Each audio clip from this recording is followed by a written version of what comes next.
வணக்கம். இது அக்ஷரம் அக்ஷயம். இன்றைக்கி நம்ம பிரவீன் உத்ராதில் பாஷா விக்ஞான் பிரவேஷ் அதில் இருக்கக்கூடிய டிப்பணியா அதில் இரண்டாவது டிப்பணியான தாத்து சித்தாந்த் அப்படிங்கிறத பற்றி பார்க்க போகிறோம். இந்த சித்தாந்தை பற்றி பார்க்க போகிறோம். ஏற்கனவே இதில் 2 வீடியோ இருக்குது. ஒன்று சரவணா கைடில் இருக்குது, ஒன்று சபா புக்கில் உள்ளது இருக்குது. இது ஓம் சக்தியில் ரிக்வெஸ்ட் பண்ணியிருந்ததுனால இதை அப்லோடு பண்ணுறேன். ஸோ 3 இருக்கே அப்படின்னு நீங்கள் நினைக்கலாம். இது ரிக்வெஸ்ட் பண்ணவங்களுக்காக இதை அப்லோட் பண்ணியிருக்கிறேன். धातु सिद्धांत भाषा की उत्पत्ति कैसे हुई होगी, इस पर अनेक विद्वानों ने अनेक मत प्रकट किए हैं. பாஷா கி உற்பத்தி கைசே ஹுயி ஹோகி, பாஷாவினுடைய தோற்றம், உற்பத்தி ஒரு மொழி அதனது தோற்றம் கைசே ஹுயி ஹோகி எப்படி ஏற்பட்டிருக்கும், ஒரு மொழியின் தோற்றம் எப்படி நிகழ்ந்திருக்கும். இஸ்பர் அது சம்பந்தமாக, அதன் மீது அநேக வித்வானோனே அநேக மத்து பிரகட் கியே ஹே, பல வித்வான்கள் அறிஞர்கள் அநேக மத்து பல கருத்து, அவங்களுடைய மத்து அப்படின்னா அவங்களுடைய கருத்து ஒப்பீனியன் பிரகட் கியே ஹே வெளிப்படுத்தியிருக்கிறார்கள். पर अब तक इसके संबंध में कोई निश्चित निर्णय नहीं हुआ है. ஆனால் अब तक இதுவரை इसके संबंध में இது சம்பந்தமாக कोई निश्चित निर्णय ஒரு நிச்சயமான நிர்ணய முடிவு नहीं हुआ है ஏற்படவில்லை. विद्वानों के विभिन्न मतों में से एक मत है धातु सिद्धांत. அவங்க அப்படி அவங்களுடைய விபின்ன மத்து பல்வேறுபட்ட கருத்துகளில் ஒன்றாக இருக்கக்கூடிய மத்து தான் சித்தாந்த் தான் தாத்து சித்தாந்த் அப்படின்னு சொல்கிறாங்க. ஸோ ஒரு மொழி தோன்றதுக்கு அடிப்படையான கொள்கை இதெல்லாம் அப்படின்னு பல கொள்கைகள் சொன்னதில் ஒன்று தான் தாத்து சித்தாந்த். ஏக பிரத்யக்ஷ மார்கு கா சித்தாந்த் ஹே, அதாவது பிரத்யக்ஷ பரோக்ஷ அப்படின்னு 2 மார்கு வழிகள் இருக்குது. பிரத்யக்ஷனா வெளிப்படையாக ரொம்ப ஈஸியாக கண்கூடாக நமக்கு தெரியக்கூடியது புரியக்கூடிய மாதிரியான சித்தாந்த கொள்கைகள். பரோக்ஷனா அதை யாராவது சொல்லி புரிய வச்சு தான் அதை நம்ம புரிஞ்சிக்க முடியும், மறைமுகமாக இருக்கிறது. பரோக்ஷ அப்படின்னா நம்ம கண்கள், அக்ஷானா கண்ணுக்கு புலப்படாததாக இருக்கும், யாராவது சொல்லி தான் அதை புரிய வைக்கணும் அப்படிங்கிறது தான். அப்படிப்பட்ட கொள்கைகள். தாத்து சித்தாந்த் கா தூசரா நாம் ஹே டிங் டாங் வாத். தாத்து அப்படின்னா இந்த மெட்டல்ஸ் இல்லையா, உலோகங்கள், அந்த மாதிரியான பொருட்கள், ஏதோ உலோகமோ மரமோ ஏதோ ஒன்று, அதிலிருந்து ஒலி எழும்புது அப்படிங்கிறது தான் இந்த தாத்து சித்தாந்தனுடைய அடிப்படை கருத்து. அப்படிங்கும்போது இதுக்கு டிங்டாங்கிறது ஒலியினுடைய வார்த்தை இல்லையா, ஒலிக்கு கொடுக்கப்பட்ட ஒரு வார்த்தைகள், அடுக்குமொழி வார்த்தை. இப்போ சலசல கலகலன்னு சொல்கிற மாதிரி டிங் டாங் அப்படிங்கிறது மணியின் ஒலியை குறிக்கக்கூடியது. ஸோ அந்த பெயரை இதுக்கு வச்சுருக்கிறாங்க. டிங்டாங் வாதுனும் இதுக்கு இன்னொரு பெயர் இருக்குது. ஹர் வஸ்து கோயி துவனி நிகால் சக்தி ஹே, ஒவ்வொரு பொருளும் ஏதாவது ஒரு ஒலியை ஏற்படுத்த முடியும், வெளிப்படுத்த முடியும். நிகால்னா கொணர முடியும், வெளிப்படுத்த முடியும். लकड़ी, सोना, चांदी, लोहा जैसी वस्तुओं पर प्रहार करेंगे तो उनसे कोई ध्वनि निकलती है. लकड़ी, wood, மரம், மரத்துண்டு அல்லது பலகை, ஏதாவது ஒன்றில் மரம் சம்மந்தப்பட்ட அந்த மெட்டல், அதான் தாத்து அப்படிங்கிறது அதான்.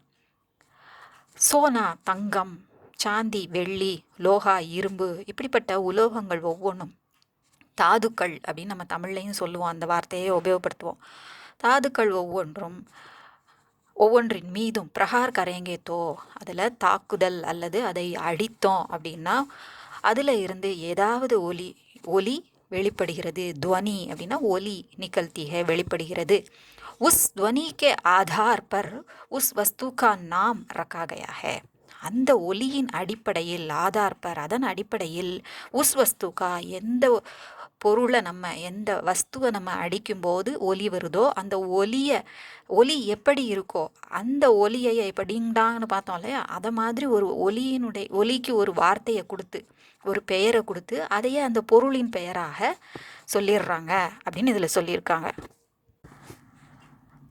इस प्रकार भाषा के शब्दों का उदय हुआ. இவ்வாறு தான் இஸ் பிரகார் இந்த வகையில் மொழியின் வார்த்தைகள், சொற்கள், சொற்கள் காவு உதய ஹுவா தோற்றம் ஏற்பட்டது, அதாவது தோன்றியது. இவ்வாறு ஒவ்வொரு மொழியின் வார்த்தைகளும் தோன்றியது, சொற்களும் தோன்றியது. ஏ शब्द ही भाषा की उत्पत्ति के आधार बन गए.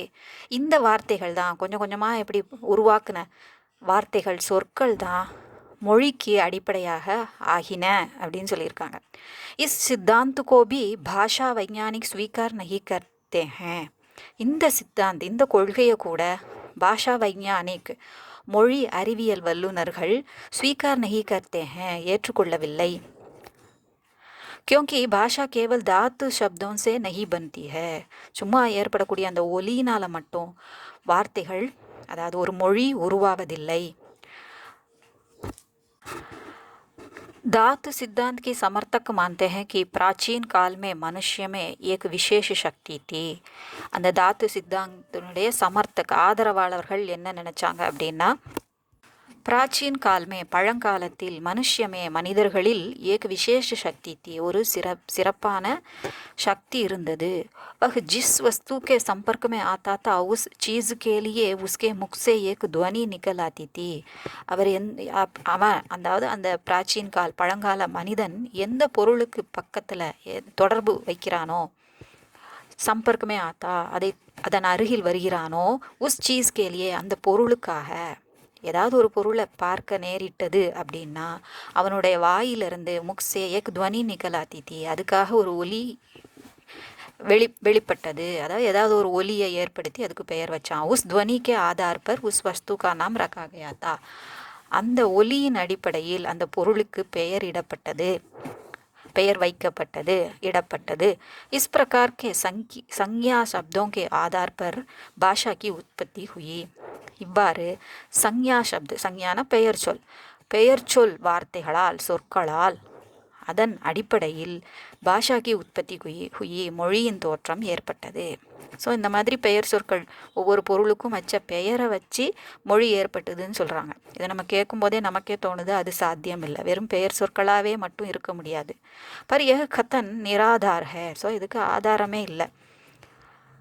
अतः भाषा वैज्ञानिक इस सिद्धांत को भी स्वीकार नहीं करते. எனவே ஆகையால் பாஷா வைஞானிக் மொழி வல்லுநர்களும் இந்த கொள்கையை ஸ்வீகார் நஹி கர்த்தே ஹேன், ஏற்றுக்கொள்ளவில்லை. இது உங்களுக்கு உபயோகமாக இருந்திருக்குன்னு நினைக்கிறேன். பிடிச்சிருந்தால் லைக் பண்ணுங்கள், ஷேர் பண்ணுங்கள், சப்ஸ்கிரைப் பண்ணுங்கள். சப்ஸ்கிரைப் பண்ண எல்லாருக்கும் நன்றி. வணக்கம். தன்யவாத்.